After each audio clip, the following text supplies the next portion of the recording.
I'm Rico Shay. Oh, I'm gonna get to the intro, but I promise you can Just keep pick up, going just where pick you're up. going. Yeah. So boom. So we started rehearsing in one of the actors' house. Okay. Then we transitioned to Vestavia Hills Library. Then we transitioned to what's called the Opportunity Center, which is like a event venue on the west side. Mm-hmm. But that venue doesn't have AC. Oh wow. So we're burning up. And we did that 2 weekends in a row, and it got to the point where we was like, look, we can't do this again. Yeah. So we was like, look, where can we go next? And E suggested that he had this space here at this office building, and this is crazy. We back here again. I want to add to that. I took a job in this building in 2022, and ironically enough, the office that I was working in is right here, literally. Really? It used to be right here in this room, not this space, not this building, this room specifically. Like my desk was right there, facing that wall. No. So to come back in here and the studio space was available for us to be able to use. When I walked in, I was like, dang, I just showed back up to my first day of work. But it also is like in my sense, it's a way that God shows you that you've always in some form of fashion been where you're supposed to be. And it's just not your time yet. You know what I mean? Everything time. It really is. Everything time. It really is. And I'm going to jump into a quick question about timing for real, because from what I think I know, you used to shoot music videos, yeah? Yeah. So where did that pick up from as far as timing go? Because like when you hit me about doing the stage play, I was like, okay, that's what's up. But I remember seeing Cuz somewhere. Yeah. I'm pretty sure we've met at when you shot, I think you shot the music video for Crew for Brent. Yeah. Like in a house? Yeah. Yeah. Me and you met that night. Yeah. So I was like, I knew your face from somewhere. So when did that transition happen? It's small world. Yeah. Wow. Crazy enough, I was hanging out with Brent earlier today. Him and Troy. I hit him up today. That's crazy. I hit him up today. We're trying to give some tickets away to the youth to come see the show. Oh, really? And I know he was working as a counselor or something like that back in the day. So, but yeah, man, this is all God right now. Oh, 100%. So, and this is really when I got into the entrepreneur mode. 2020 hit, a lot of free time, and I wanted to take the best advantage of the time. So, saved up some money, and I invested in my equipment, because normally I would outsource shooters. You know, all my stuff I would just really direct and produce and act. But 2020 hit, and I was like, look, I don't want to get behind the camera, but I got to get behind the camera. Like, gotta produce I got to learn this camera. So I started running away from it. I started purchasing my first camera kit. And so I love music. I came in rapping.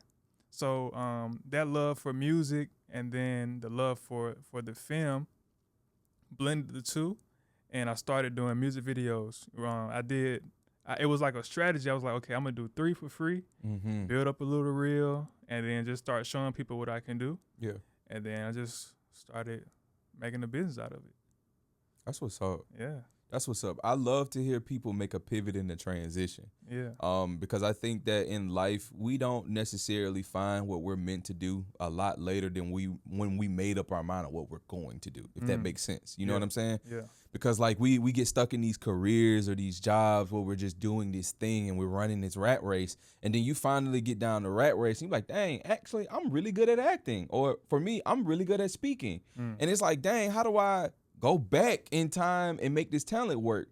But in actuality, what you need to do is now I've matured this talent to the point where I notice it. Now I need to figure out what else I can do to mature this and to make this flourish. Wow. That's profound. I'm dealing with that now, currently. Really? Like, honestly, doing this play is one of the hardest things I ever had to do. Straight up. Like, I'm figuring this out as I go. But I've seen the power of God so many times in this whole process that it wouldn't make sense to stop. It wouldn't make any sense to stop. Like, I've literally seen blessings come out of nowhere. Because honestly, I didn't have the means to do the play. I currently don't have the means to do the play, but it's like making sincere prayers for God to open up pathways to victory And man, I'm gonna have to write a book about it. This whole process. That's a powerful, powerful thing. Yeah. The pathway to victory. You gotta be sincere with your prayers, bro. Yeah. Pray for everything. Specifically though. I got a homie that say a prayer without action is just cap. You gotta work on it too. Yeah, you gotta work on it. You gotta get out here and work. Yeah. Doing this media run, like we pushing this play hard right now. Yeah. And I just want to say thank you again for having me today. Shout out to your platform, man. I just love the space. If you haven't been here, it's super, super accommodating. I appreciate it, man. It feels it's getting to the point now where the studio feels like more like home than like work now. Even the chairs. Yeah, that part. The chairs. Everybody who's come in here has always talked about like what the ambiance feels like. You've walked into a comfortable space. Yeah. And so with doing my podcast, like obviously I want to interview dope people, but I also want to make friends every time somebody walks in the room. Right. I want everybody to walk away knowing that like you can call me for anything, good, bad, or ugly. If life not going your way, hit my phone and so we can talk about it. If life is going your way, let's celebrate your victories. You know what I'm saying? That's just the kind of person I am. Our city is missing a leader in positivity. And I want to be that. Wow. I want to be the leader in positivity. Whatever it is, like I'm here for you. You know what I'm saying? Anybody that's gonna sit in the chair, I speak nothing but positive and energy into you. I'm giving you your flowers. Yeah. Because I think a lot of times in Birmingham, and I don't know where this comes from, but it's a lot of hating going on, and it's kind of weird. I ain't gonna say hating. It's just like not supporting each other's projects as much as you want to, or you think is necessary. Like I had a content creator here the other day and she said that majority of her fan base is from Chicago. So it's like, I am doing this for the city. Granted, I hope I benefit from it long term, right? But I'm doing this for Birmingham because I think it's about time somebody did something like this for Birmingham. Yeah. Why is everybody else not doing it for the city and then themselves? You know what I'm saying? Because when the city wins, we can all win. Right. When somebody leave and go find the blueprint, bring it back. So we can all read it. You know what I'm saying? I'm doing exactly that, bro. I don't know if you know, but I moved to Atlanta. Heard. I moved to Atlanta, but people keep asking me, why are you doing the play in Birmingham? You know what I'm saying? It's just on that tip. Like, bringing it back here. Like, there's so much potential here, bro. It's so much, like you could literally make something out of nothing in Birmingham. Yeah. Like I did. Like I'm from Montgomery and I moved here and I came in swinging hard. And I really built myself here. So that's one reason I came back.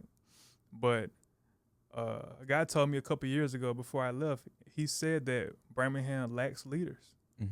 And it's revealing that you're mentioning that now, like the city is still suffering from leadership, positive leadership.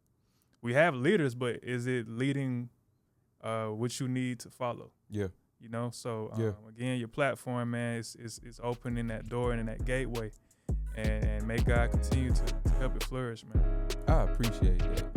With that being said, welcome back to another episode of Talk Vibe Hustle, where we dive into the mind and the passions of the most influential and honestly inspiring people in the city. Today we got somebody incredibly special in front of us. I know this gentleman as a videographer / music video extraordinaire, but he has taken the leap from being behind the camera to writing stage plays himself and being in front of the camera. Y'all give it up for Mr. Rico Shay, baby. Right on. Welcome to the show. What's up with it? This is unique. I don't know if you just like, hey, whoever walk in the door, let's just see what happens. But this experience is super dope, man. I try to do a form of investigative journalism beforehand.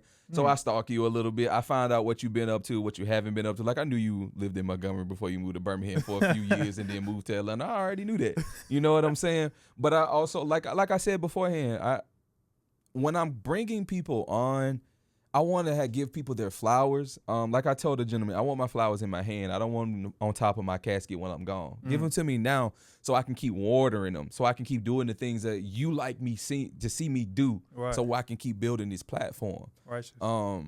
But at the same time, man, it's giving me the opportunity to give back to our community in a form or fashion.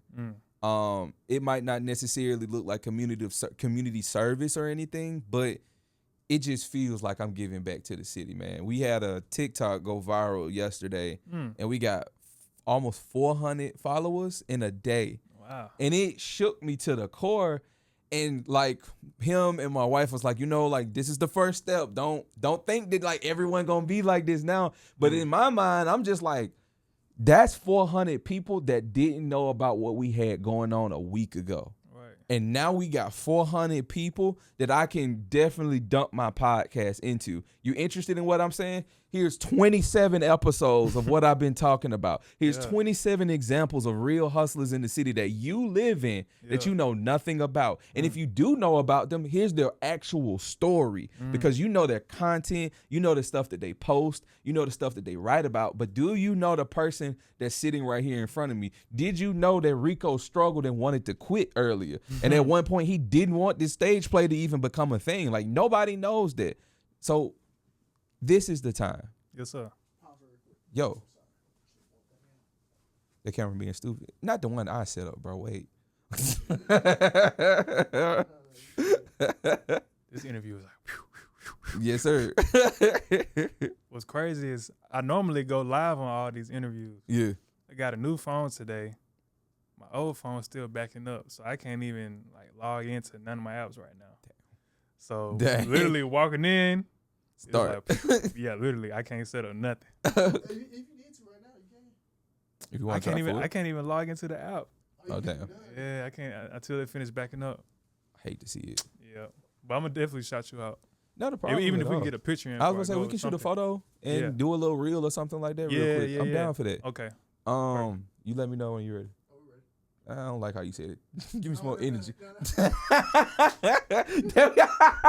Yo, that's perfect. The self-hand slate never go wrong. I like it.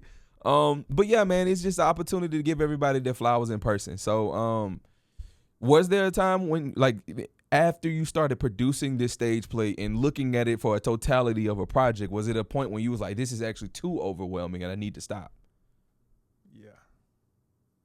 Oh, definitely. Like, it never got to the point where I was like, look, I got to call this off. It just was to the point where I was like, look, I got to scale back totally. Like, I had a much more elaborate plan for how I wanted to market it.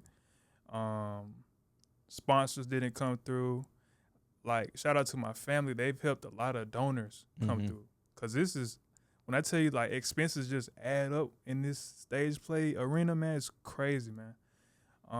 So my personal situation back home, that threw me way off course. But it's like trial after trial. Like, it's not going in, and the power of God, again, man, like, I just made a pledge to myself that I put my trust in God, I believe in God, and he's going to work this out for me. And he's been working it out. So August 2nd, I don't know what it's going to look like top to bottom, but that's a Saturday, yeah? It's a Saturday. Okay. But August 3rd, it's going to be a very interesting day. Why is that? The day after the play is like just reflecting on what happened the day before on August 2nd. Yeah. That weekend is going to be very pivotal in my life right now. Okay. Yeah. I'm looking forward to it for you because when you are passionate about doing something and when you believe that God has your back, there's no way you can fail. And so I can't wait to hear you on the 3rd say, bro, it went exactly how I wanted it to go. You know what I'm saying? Yes, sir. So I was reading through the character arcs and I had a question. Yo. If Bubba don't show up, can I play Bubba? I was reading through, I was like, that could be me, bro. Middle child. I ain't the middle child or nothing like that. But homie got dreams of being a rapper. I always said if this mic don't work, I'm going to get another one. You know what I'm saying? And then, he got family issues too, bro. That could be me, bro. Hey. I've always wanted to act. If we got to have a stand in, we got to have a stand in. Man, y'all got it on camera, man. It's live right here, man. You want to act, though? I really want to. All jokes aside, I really want to. I've always had a passion for making people believe anything. I could go to hell and sell fire. You see what I'm saying? And I think coupling that with my imagination, and I've always had a massive personality. For instance, my grandma's favorite thing for me to do, even though it's pretty sad to do, but I can play radio from the beginning to the end of that movie. John Cuba Gooding, I can play his whole part in that whole movie. No freaking way. Man. Wow. But like, it make my grandma laugh, but in all actuality, I saw myself in that role when I seen that movie. I was like, bro, I can play that role, bro. And my mom was like, that's funny. And I'm like, no, it's not. I'm not being funny. But like, the way he's playing, because you have to adapt mannerisms. And that's the part I was trying to get my mom to understand, that you have to become that person. It's not just on pretending. You have to become that person. Exactly. And so like for you, when you become that person, what is the switch for you to like, nah, that's me? That's a great question. You literally, like, if you want to be not just a good actor, but a great actor, you have to become somebody else. Like, when action is called, you're a different person right now. And so I tell people all the time, like, it's a mindset thing. It's all in the mind. Like, that's our greatest tool as human being, is our mind, is our intellect. So formulating the mind and structuring the mind to where you could develop a psychological approach to the role, and then go from there. Once it is developed in the mind, then you can, look at the characterization, look at the arcs, look at what you're trying to accomplish in this scene. Yeah. And this is how I direct the actors. Like, I ask them, like, okay, for example, how is Bubba feeling right now? How does Bubba want the audience to feel right now? What is he trying to achieve in this scene? How is he growing? So I ask these questions to probe the actor, but it's more than just delivering lines. It's, like you said, you're becoming somebody else. And to become somebody else, you have to probe your mind to become somebody else. Yeah. It's all in the mind. Yeah. One of the things, obviously it was a travesty to the acting world, but when Heath Ledger played the Joker, like, when they described it, like, he never turned that switch off. Yeah. I think that's such a cool but scary thing. Yeah. Because in one hand, like, it's cool that you've gotten so engulfed in this project that you're doing that it is actually who you are now. That's kind of crazy that, like, in a sense that, like, you're rewriting your brain to the point where you don't even believe you're you anymore. Now, that part is kind of cool to me. Yeah. But it also is scary that you can get that far that you don't know how to turn it off. Now, that's wild to me at that point. Because it's like, are you losing a sense of what reality is, or are you actually just so engulfed in that character that in order to play it to perfection, you have to be that all the time? But like, that's also like what intrigues me about acting and all of it. Like, me and my wife have a friend that she acts in for a club in Baton Rouge, New Orleans, or in Louisiana. Okay. And we went to see one of her screenplays, and I had never seen, a stage play. I've never seen a stage play in person up until that point. Oh, wow. And I was captivated. And I was like, bro, all of this is happening live in front of me. And like, I just talked to Sharonda outside. She was just Sharonda. And we come inside and she the maid's tale. Like, what is happening? And she playing it so well. And I'm like, damn, Sharonda, were you lying outside? Was that really you? Yo, I did a play last summer, and I had to play a street character, and my friends that came out to the play, they was like, bro, how did you do that? Like, they was so blown away that I became somebody else. Yeah. They was like, yo, we didn't know you had that in you. Had that dog in you. What? It's like a switch. Yeah. But man, I love it. Yeah. I love acting, bro. Do you this is a sidebar question. Do you watch anime? I like anime.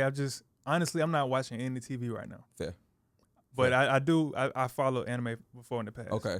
I was going to ask because it said that when I was reading again, it said character arcs. And I was like, bro, I didn't even know. I thought that was an anime term. These niggas got arcs. These niggas become different people. Oh, my God. I was blown away by that. Now, the arc is you're seeing the evolution. Mm-hmm. You're seeing that starting point, that peak, and then how they end up. I loved the detail in that. because again, I've never seen that before. So it's like understanding that there's a section for the growth. There's section for like where this person is going with their personality and who this person is. I love to see that. That gave me a real insight on something that I've always wanted to do it. Yeah. So like seeing it like blew my mind. I played Martin Luther King in the 4th grade, man. Word. Man. I got started by doing the MLK speech in the 5th grade. Huh. So that was my introduction to the stage. Like, I didn't even know acting was an avenue for me until I did that talent show. What part of the speech did you do? I did the whole thing. Ooh. Okay. I did the whole thing. I can see like glimpses. All I know is like I was in a black suit, audience out there. It was in a church.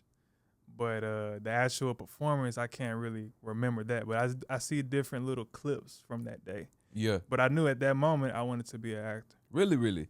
So were you chosen for that role through like the teachers, or was it just they handing out roles and you ended up with Martin Luther King? From what I remember, it was a talent show, and the talent child opted to be in the talent show to show what they had. Okay.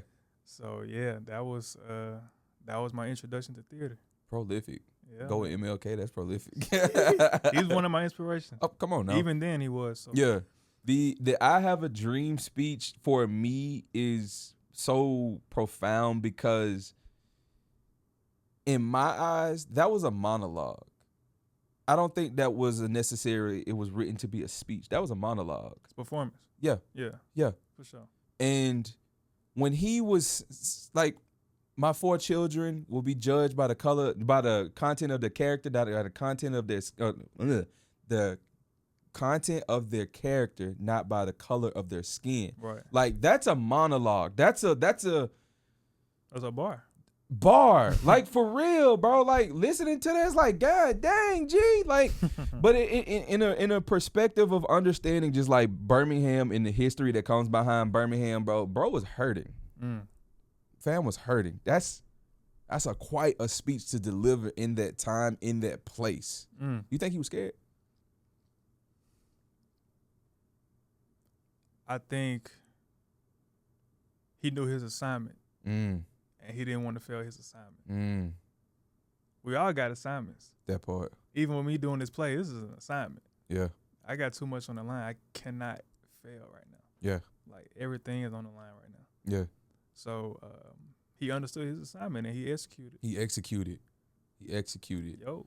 So with understanding assignments, how was it assigning each role to each character and choosing the folks for that? So we had open auditions in October of last year. Had people come out, saw a lot of people, just talented. So much talent here.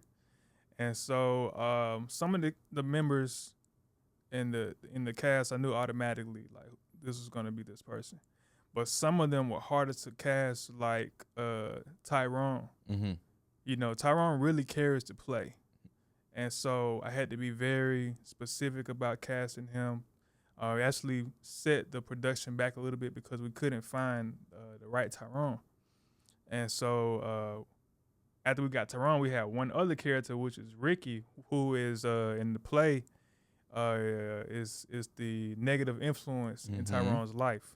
And so had to be very specific about casting him as well.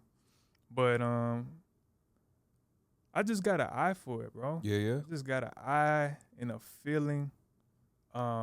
Even when an actor doesn't think they have it in them to do this, I can see something in them that they don't see yet. Yeah. And so I just love pulling characters out of people. Like pulling that, if you like just picture like a ghost coming out of somebody. Yeah. Pulling that making character them dig out. a little bit deeper. Yeah, man.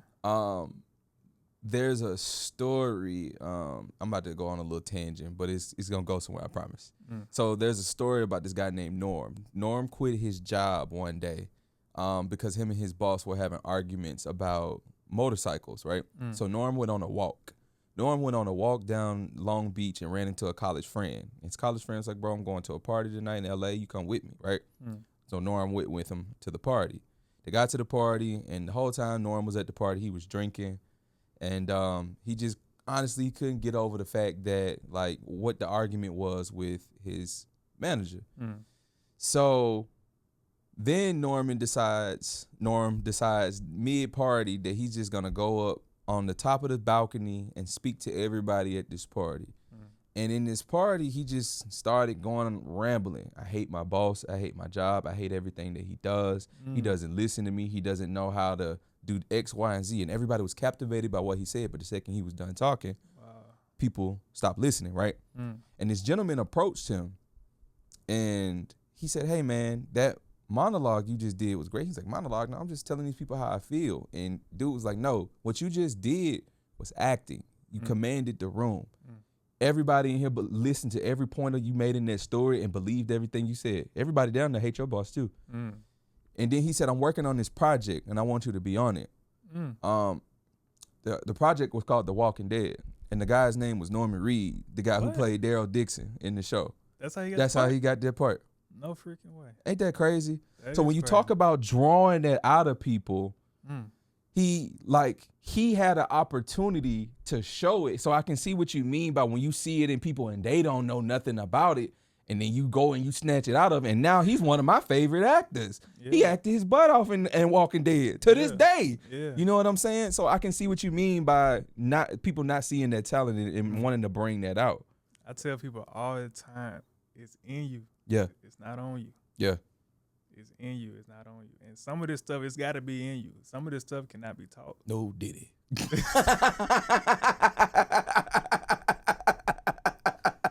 Well, that was cool. I'll see y'all this week. but nah. I don't want no smoke. I don't want no oil either. I don't want neither one. Hey, yo, this guy. I like this guy. Yo, that's what's up. And the play is so funny, bro. Yeah. Like, we kicking it now. Look, when you talked about going to Baton Rouge and like feeling that experience live, yeah, I can't wait for people to experience this live, bro. Yeah. Like, filling that room with laughter. It's so many, like, it's stuff that's not even in the script that we're just developing in rehearsal. I'm like, look, you know what'd be funny? XYZ. Let's try it. And I want to be on the spot. So we're gonna work. Yeah, bro, because I'm excited. Listen, I can't wait to be there on the second. I ain't gonna lie. It's crazy that we had rehearsal in this building last week and you want to act. So it's just a sign. Like, we got to be conscious of the signs from God too. Yeah. We got to be conscious of the signs. You can't be heedless. Yeah. It's power, man. It really is. I want to ask you a question about constructing a script. Where do you start with that? Do you start with the idea or the story, or some people start with titles before they get anywhere? It's a lot of approaches. For this project, it's actually written by D'Anthony Turner. Okay. He's a comedian friend of mine. And just a little backstory, the Miltons itself was a skit first on my YouTube channel. About 13-minute skit, and I was just poking fun at Tyler Perry and Meet the Browns. So it was Meet the Miltons then.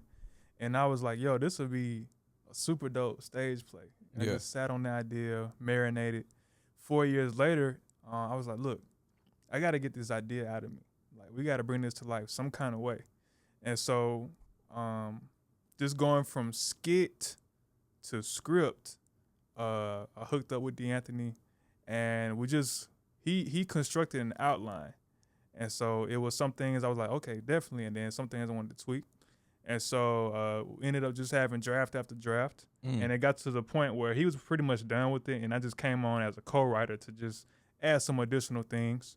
And so, but the bulk of the script, it was written by D'Anthony. Okay. That's dope. That's dope to collaborate with another person like that, and your ideas are so flushed together that you're able to make one solid project like that. Man. That's got to be fire. Yeah. Collaboration is one of my favorite things to do. Because we all think differently. We all have different minds. And when you blend them and you merge them, you'll be surprised at what you can come up with. Yeah. I'm a believer that ideas are not yours. Does that make sense? I think that ideas themselves are living things, and they are looking for a person to bring them to actual life. So the idea you are having has floated to somebody at some point, but they decided to sit on their hands with it, and it finally made its way to you. I think that because I heard a quote from Michael Jackson before, and Michael Jackson was known for having a lot of producers on the tap for anytime he called in the middle of the night. And his manager used to always ask him, like, bro, why you do that? And his reasoning was, if I don't go and record in it, somebody else gonna do it. Prince gonna do it. He said Prince gonna record it. Wow.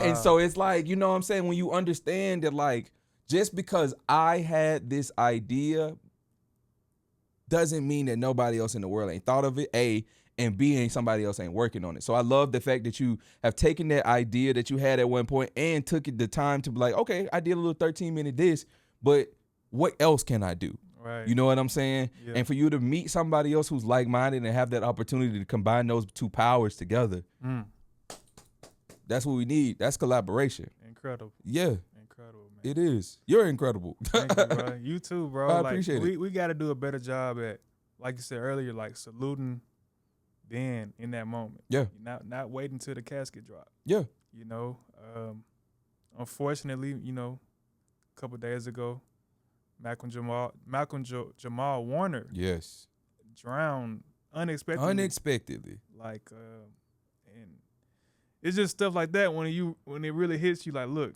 life, you just don't know. It's unpredictable.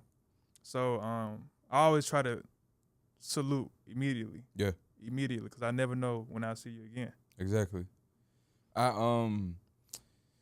That's such a weird death is such a weird thing because it can either send you into depression or it can motivate you. You know what I'm saying?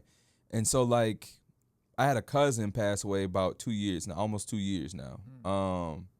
And he was like my big brother. He was the closest thing to a bridge I had to my dad's side of the family because my dad was locked up when I was growing up.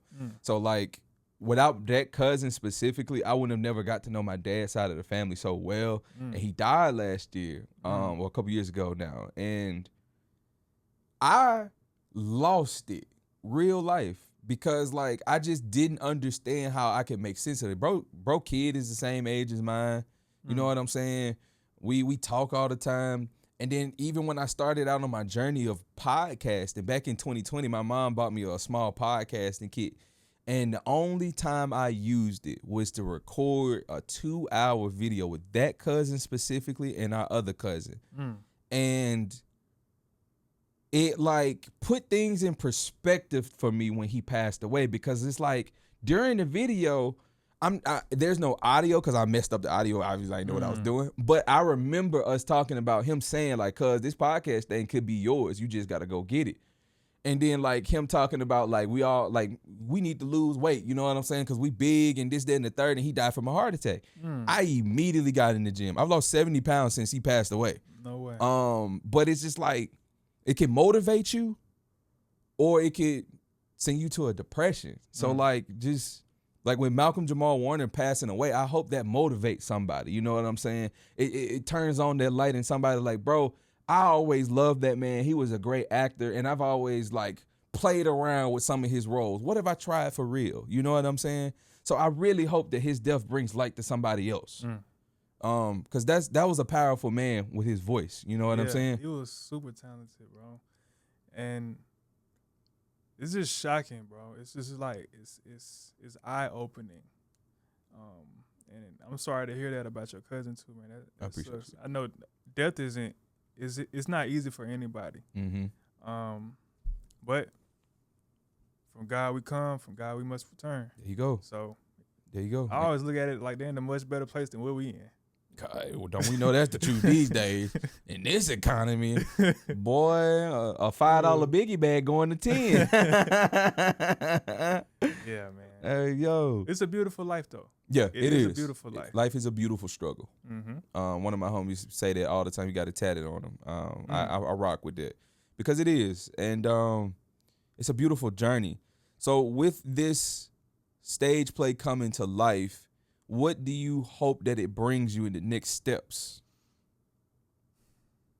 That's a great question. Next steps is really elevation. Like looking at my career, everything has been levels.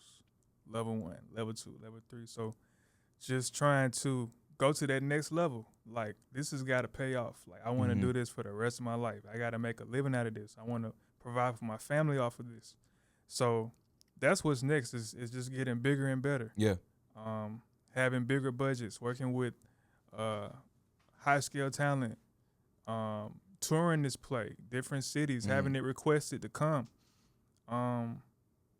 One of the cast members last week, he was like, yo, we should make a sitcom out of it, like the Miltons, the TV show. And I did have the idea to make a movie out of it based on this script, but I didn't think about having a continued situational comedy about it. So the sky really is the limit, and I don't know what's going to happen next. I can just make intentions and make plans. Yeah. But I do see a bright future for what's to come. I see it for you.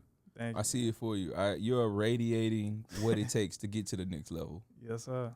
Dang, we didn't ate up this interview for real. That's what's up.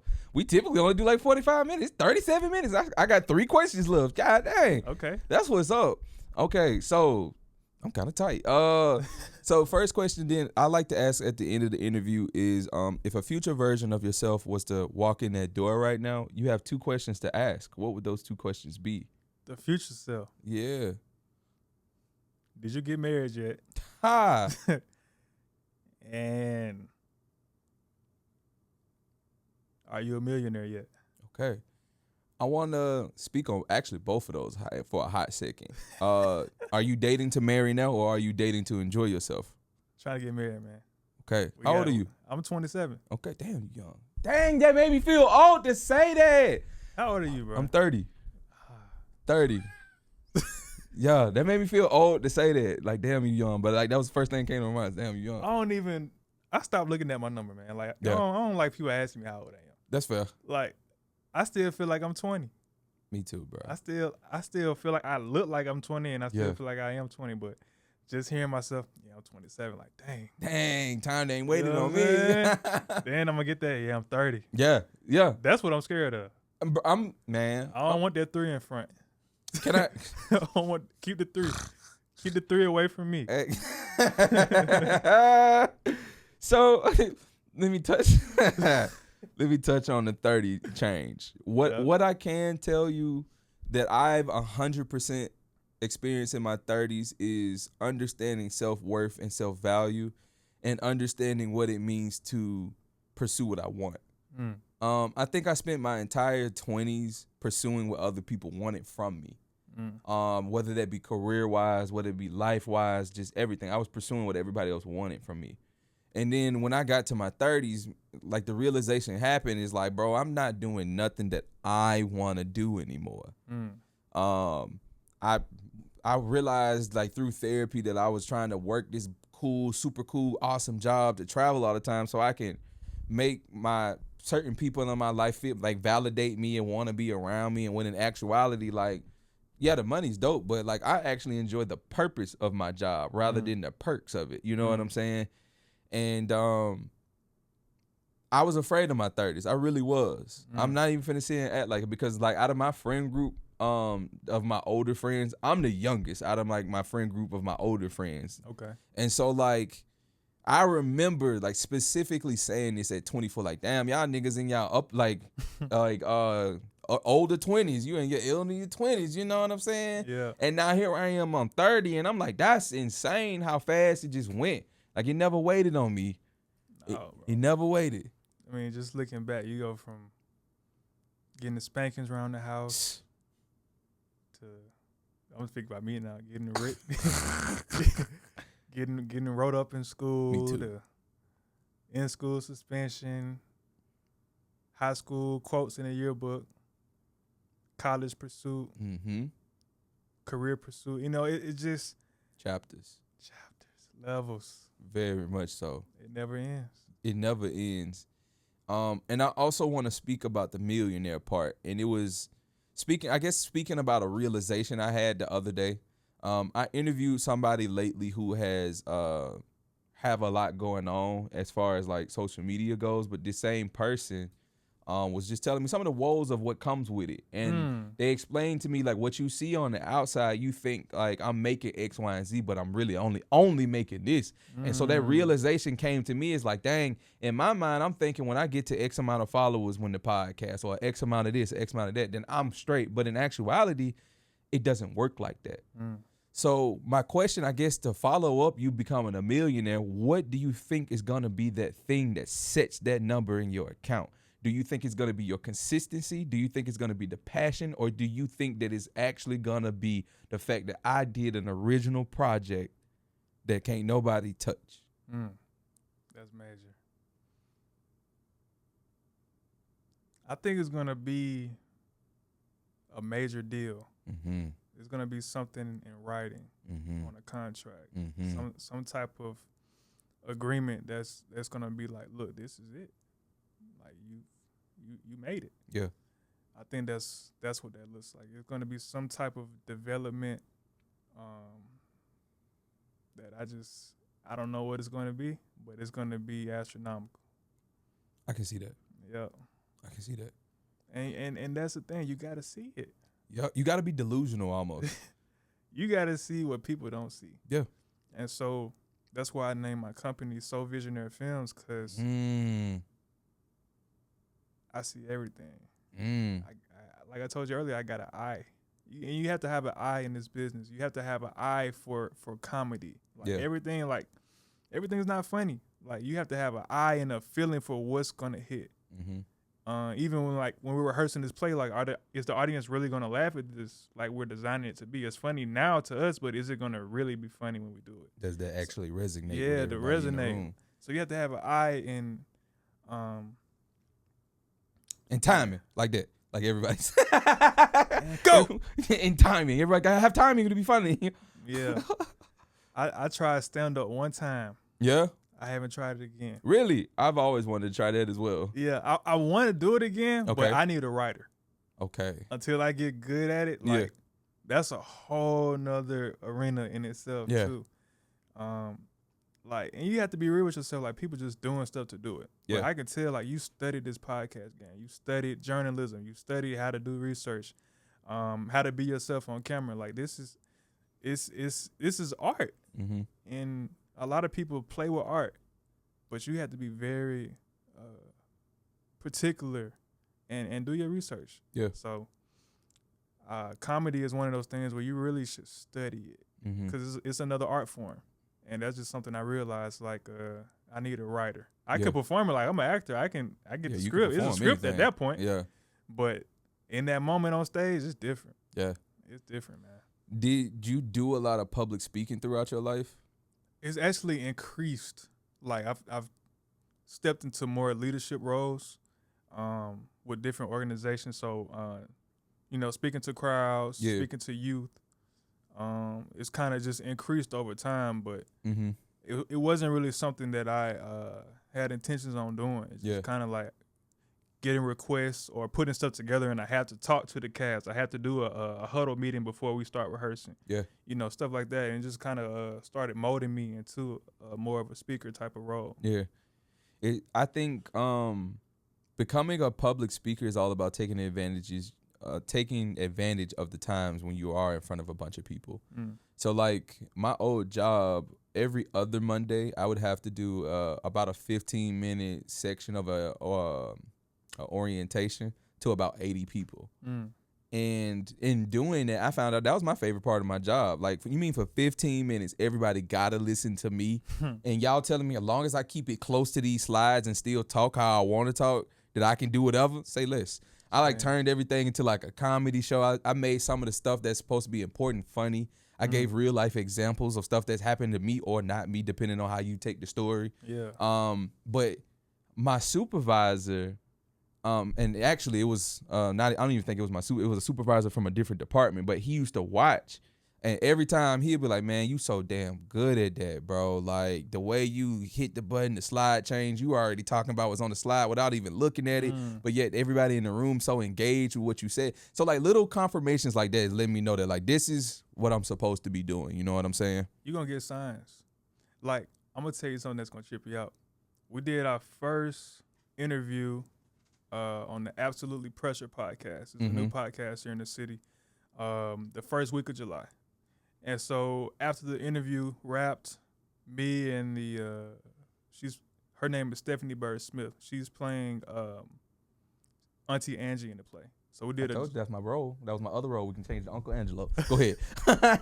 She the comedy relief. Yeah. Yep. I'm already knowing. She's killing it. Yeah. She's killing it. So we wrapped the interview. We walk out, and I see a girl walking a dog, and I'm like, "Yo, I need to invite her to the play." But she looked very young, and I was like, I was like, "How old are you?" She was like, "I'm in college." I was like, "Okay, good. I'm straight."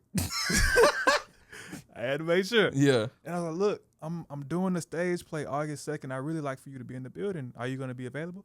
And she said, I kid you not, she said, "Yo, somebody just told me about a stage play, and I think it's on that day. They just sent me a link like a day ago or something." She pulls up the link of my Eventbrite link. And I'm seeing myself on her phone with the stage play poster. These are one of the signs from God, confirmation. Bro. Like, you're going to get signs. Some of it will be obvious, and some of it'll go over your head, and it'll hit you like, dang, God was speaking to me in that moment. Exactly. I didn't know it. But that was, like, clear, like, yeah, you're on the right track. You on the right track, 100%. Like I talked about earlier, those trials after trials, like, I can't stop this. I know that God's with me, so that was just another, like, keep going. Yeah. Like, you got this. That's amazing, Can't man. make it up, man. Okay, second question. If you could have a song to describe your journey up until this point, what would that song be? That's a great question.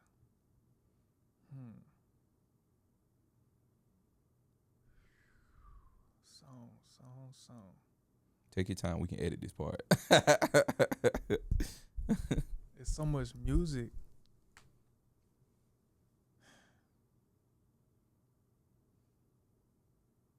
While you think, I'm going to say something out loud that I've always thought. I'm so glad that nobody ever asked me in return what my song would be, because to this day, I do not know. Every episode, I sit here and ponder on it while the guest is pondering, but I promise you I never come up with anything. This is a great question, and I'm just like... going through the Rolodex, like, okay, that's my jam, but... You seen that episode of SpongeBob where Squidward's in that white space? Yes, bro. That's what I'm in right now. I'm like... drawing a blank. This is a white room in my head right now. Something got to pop out to me. Yeah. I think...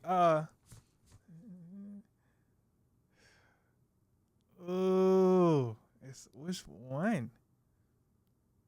I had one, and I need to remember what it is.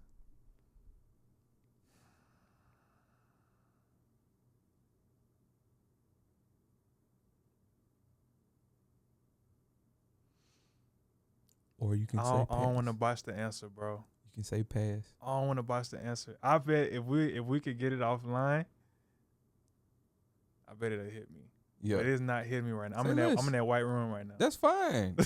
Hey, I feel better as a host that I asked you something that you can't answer. Yeah, I'm fine with that. And I like that as the interviewee. Is like it causes me to think. Yeah. Yeah, you know? I hope it invokes thought on your ride home. Like, damn, this nigga really asked me. This nigga really know how to podcast. Hey, yo. I'm going to come back to you on that one. Say less. Text it to me. I'm going to input it in chat right here at the bottom of what he decided to do. Yeah. I'm going to do a voiceover and everything. I got you. Don't even worry about it. Or send me a voice note. I'll edit it into the episode. That'll be hilarious. That's funny. Yeah. And the final question being, who do you think the next hustler needs to be to sit in that chair?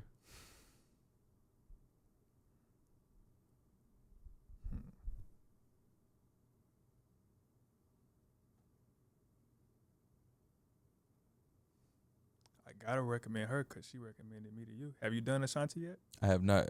That's it. Okay. Say less. Okay. Well, there it is. This has been another episode of Talk Vibe Hustle. If y'all made it this far, please leave the row. What's up? Are you asking about the play? Or get details about it? Oh, fuck. That's right. right. This is why I pay you. I don't that's pay a good man. I don't there. pay him. I'm sorry. Oh. Before we Still a get good out of man, here, please tell everybody what you're working on and what you got coming up. Obviously, we're here to talk about the Miltons. Yeah. So, yeah, for sure, man. Mark your calendars. August 2nd, the Miltons, a stage play by Rico Shay. Premiering it for the Birmingham City. Definitely come out. We got 2 show times. We got a 2 p.m. and a 7 p.m. Doors open 1 hour before the show. And this is a story that's going to really hit home. This is a story for family. It's for us, by us. And I just love putting people in position to win. So come out and see local cast, local talent put on a show. They're ready to show out for y'all. And I keep telling them, like, look, don't hold back. Mm-hmm. Don't hold back. Like, give this audience everything and more, because they are coming to see you. And so we want you guys to come see them August 2nd. A few other developments we're going to do, God willing, a mini tour after this Birmingham show. Take this puppy on the road and just continue to fill seats. After that, planning on doing a feature film adaptation of it. And then we're going to also live stream the show as well, so you can watch it on streaming after it's out. So a lot in the works right now, and we getting it. We working. We hustling. I'm proud of you. I'm just gonna say Appreciate it now. It, man. And it's gonna be everything that you want it to be and more. Man, thank you. Boom. Need that. Yes, sir. If y'all made it this far in the episode, man, drop a camera, drop a piece in the comments for us. And this has been another episode of Talk Vibe Hustle. Peace.